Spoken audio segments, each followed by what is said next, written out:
السلام علیکم، welcome back guys on science studio. آج کی اس ویڈیو میں ہم بات کریں گے کہ سائنسدان بیماریوں کا نام کس طرح رکھتے ہیں۔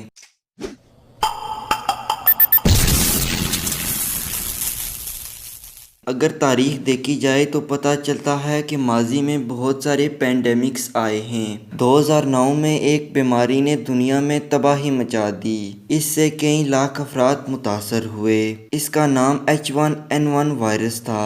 اسے سوائن فلو بھی کہتے ہیں۔ سوائن فلو کی وجہ سے کئی ممالک نے سور کی چیزیں بین کر دیں۔ مصر کی حکومت نے مصر میں موجود 3 لاکھ سور بیماری روکنے کی غرض سے مار دیے۔ یہ بیماری ایک انسان سے دوسرے انسان میں منتقل ہوتی تھی، نہ کہ سور سے انسانوں میں۔ اس کی ایک اور مثال اسپینش فلو ہے۔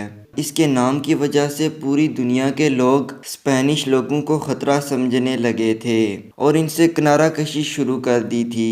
اس کے حل کے لیے 2015 میں WHO نے بیماری کا نام رکھنے کے لیے چند گائیڈ لائنز دیں۔ بیماری کا نام لوگوں، جگہوں، جانوروں، کھانے کی اشیاء یا پیشے کے نام سے نہ رکھا جائے۔